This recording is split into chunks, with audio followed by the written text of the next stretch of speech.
Hi friends, నమస్తే. Welcome back to iSmartpurna.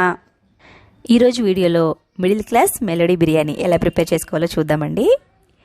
చాలా అంటే చాలా టేస్టీగా ఉంటుంది. తప్పకుండా మీరు కూడా మీ ఇంట్లో ట్రై చేయండి. ఎట్లా ఉందో నాకు కమెంట్ చేయండి. అలాగే నా ఛానల్ ఎవరైనా ఫస్ట్ టైం చూసినట్లయితే తప్పకుండా నా ఛానల్ని సబ్స్క్రైబ్ చేసుకోండి. ముందుగా హాఫ్ కిలో చికెన్ని కొంచెం ఉప్పు వేసి 2-3 సార్లు వాష్ చేసుకోవాలి. ఇలా చికెన్ని నీట్గా క్లీన్ చేసుకున్న తర్వాత ఒక ½ టేబుల్ స్పూన్ సాల్ట్ వేసుకోవాలి. అలాగే ఒక ½ టేబుల్ స్పూన్ పసుపు వేసుకోవాలి. తర్వాత ఒక స్పూన్ కారం యాడ్ చేసుకోవాలి. బిర్యానీని ఇంకొంచెం స్పైసీగా తినేవారు ఇంకొంచెం కారాన్ని యాడ్ చేసుకోవచ్చండి. నేను వేసిన కారం పర్ఫెక్ట్గా సరిపోతుంది. ఇందులోనికి 2 టేబుల్ స్పూన్స్ దాకా కుకింగ్ ఆయిల్ వేసుకోవాలి. ఇప్పుడు చికెన్ని ఒక 5 నిమిషాల పాటు బాగా మిక్స్ చేసుకోవాలి. ఉప్పు, కారం, పసుపు ముక్కలకి బాగా పట్టేలాగా మిక్స్ చేసుకోవాలండి. ఆయిల్ ఇలా వేసుకోవడం వల్ల ఉప్పు, కారం చికెన్ ముక్కలకి పర్ఫెక్ట్గా పడుతుంది. అలాగే ఈ బిర్యానీ ప్రిపేర్ చేయడానికి మనకి లెగ్ పార్ట్ అయితే చాలా బాగుంటుంది, టేస్టీగా ఉంటుంది. ఇప్పుడు మూత పెట్టుకొని ఒక 3 గంటల పాటు పక్కన పెట్టుకోవాలి. తర్వాత స్టవ్ ఆన్ చేసుకొని బాండీలో ఒక 2 గరిటెల దాకా ఆయిల్ వేసుకోవాలి. ఆయిల్ హీట్ అయిన తర్వాత పెద్ద సైజ్ ఆనియన్స్ని సన్న నిలువుగా కట్ చేసుకొని ముక్కల్ని ఇందులో వేసుకోవాలి. స్టవ్ని మీడియం ఫ్లేమ్లో పెట్టుకోవాలండి. పెట్టుకున్న తర్వాత ఈ ఉల్లిపాయల్ని అటు ఇటు తిప్పుకుంటూ బాగా వేయించుకోవాలి. ఉల్లిపాయ ముక్కలు కొంచెం కలర్ చేంజ్ అవుతున్నాయి అనుకున్నప్పుడు దీనిలోనికి ఒక 2 పచ్చిమిర్చిని మధ్యకి ఘాటు పెట్టుకొని వేసుకోవాలి.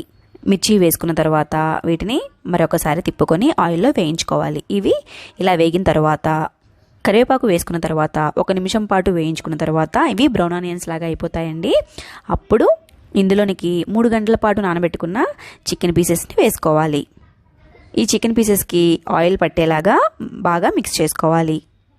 ఈ చికెన్ పీసెస్ వేసిన తర్వాత స్టవ్ని హై ఫ్లేమ్లోకి టర్న్ చేసుకొని 2 నుంచి 3 నిమిషాల పాటు బాగా వేయించుకోవాలి. తరువాత ఇందులోనికి ఒక చిన్న దాల్చిన చెక్క ముక్క వేసుకోవాలి. తరువాత ఒక 6 దాకా లవంగాలు, చిన్నవి 2 స్టార్ అనాస్ వేసుకొని అంతటిని మరొకసారి మిక్స్ చేసుకోవాలి.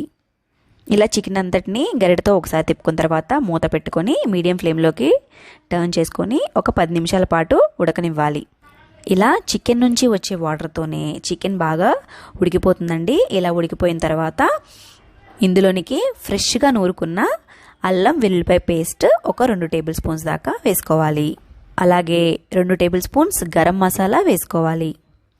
మసాలాలు పీసెస్కి బాగా పట్టేలాగా మిక్స్ చేసుకోవాలి.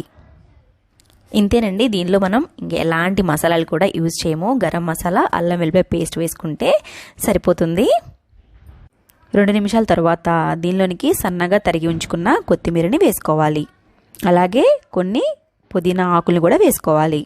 నేను చిన్న సైజు పుదీనా, కొత్తిమీర కట్టల్ని చాప్ చేసుకొని వేసుకున్నాను. మరొకసారి అంతా మిక్స్ చేసుకొని మూత పెట్టుకొని మరొక 5 నుంచి 10 నిమిషాల పాటు ఉడికించాలి. మూత తీసి చూస్తే మంచి సువాసనతో పాటు మంచి కలర్ కూడా వచ్చి ఉంటుంది. తర్వాత దీనిలోనికి చిన్న సైజ్ టమాటాలని స్లైసెస్లా కట్ చేసుకొని వేసుకోవాలి. పండు టమాటాలు అయితే చాలా బాగుంటుంది. తర్వాత ఇందులోనికి ఒక ½ కప్పు దాకా పెరుగును యాడ్ చేసుకోవాలి. పెరుగు వేసుకున్న తర్వాత ఒకసారి అంతా మిక్స్ చేసుకొని మూత పెట్టుకొని మరొక 2 నుంచి 3 నిమిషాల పాటు చికెన్ని ఉడకనివ్వాలి.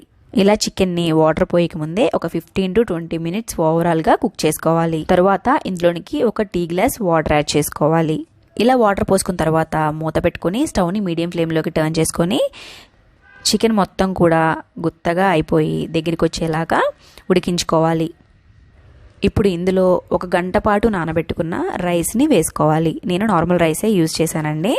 బిర్యానీ అంటే బాస్మతి రైస్తోనే ప్రిపేర్ చేసుకోవాల్సిన అవసరం లేదు. ఇలా టేస్టీగా నార్మల్ రైస్తో ప్రిపేర్ చేసుకున్నా కానీ చాలా బాగుంటుంది. రైస్ని యాడ్ చేసిన తర్వాత ఒకసారి అంతా కూడా మిక్స్ చేసుకోవాలి. మిక్స్ చేసుకున్న తర్వాత మూత పెట్టుకొని ఒక 2 నుంచి 3 నిమిషాల పాటు ఈ చికెన్లో రైస్ని ఉడికించాలి.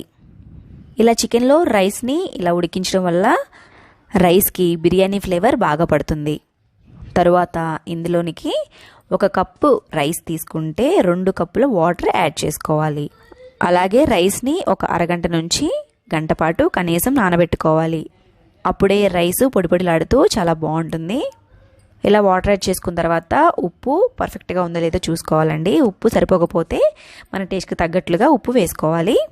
మూత పెట్టేసుకొని ఒక 15 నిమిషాల పాటు హై ఫ్లేమ్లో రైస్ని బాగా ఉడకనివ్వాలి. రైస్ని వేసుకున్న తర్వాత స్టవ్ ఎప్పుడు కూడా మీడియం ఫ్లేమ్లో కానీ లో ఫ్లేమ్లో కానీ పెట్టకూడదండి, ఎందుకంటే రైస్ చిమిడిపోయినట్లు అయిపోతుంది. హై ఫ్లేమ్లోనే రైస్ని ఉడికించుకోవాలి ఒక 15 నిమిషాల పాటు. 15 నిమిషాల తర్వాత తీసి చూస్తే రైస్ ఇలా చక్కగా 60 to 70% ఉడికిపోయి ఉంటుంది. ఇప్పుడు దీనిలోనికి ఒక హాఫ్ నిమ్మ చెక్కని జ్యూస్ని పిండుకోవాలి. లెమన్ జ్యూస్ వేసిన తర్వాత మిక్స్ చేయని అవసరం లేదు. మూత పెట్టుకొని స్టవ్ని లో ఫ్లేమ్లో పెట్టుకొని ఇప్పుడు ఒక 10 నిమిషాల పాటు లేదా ఒక 5 నిమిషాల పాటు ఉడికించుకోవాలి. రైస్ పర్ఫెక్ట్గా ఉడికిపోయిన తర్వాత స్టవ్ని టర్న్ ఆఫ్ చేసేసుకొని ఒక 5 నిమిషాల పాటు అలాగే ఉంచేసేయాలి, ఎందుకంటే లోపల ఏదైనా చెమ్మ ఉన్నా కానీ రైస్ పీల్ చేసుకుంటుంది. దీనిలోనికి సింపుల్గా సూపర్ కాంబినేషన్ గోంగూరతో ఎలా చేయాలి అంటే, గోంగూరని క్లీన్ చేసుకున్న తర్వాత దానిలో ఒక 3-4 పచ్చిమిరపకాయలు వేసుకొని బాగా ఉడికిన తర్వాత మెదుపుకుంటే సరిపోతుందండి. అది ఈ రైస్లో కలుపుకొని తింటే చాలా టేస్టీగా ఉంటుంది. చూసారు కదండి, టేస్టీగా. ఈ వీడియో మీకు నచ్చినట్లయితే లైక్ చేయండి, షేర్ చేయండి, కామెంట్ చేయండి. మరిన్ని ఇలాంటి ఎన్నో వీడియోస్ కోసం నా ఛానల్ సబ్స్క్రైబ్ చేసుకోండి. Thank you for watching.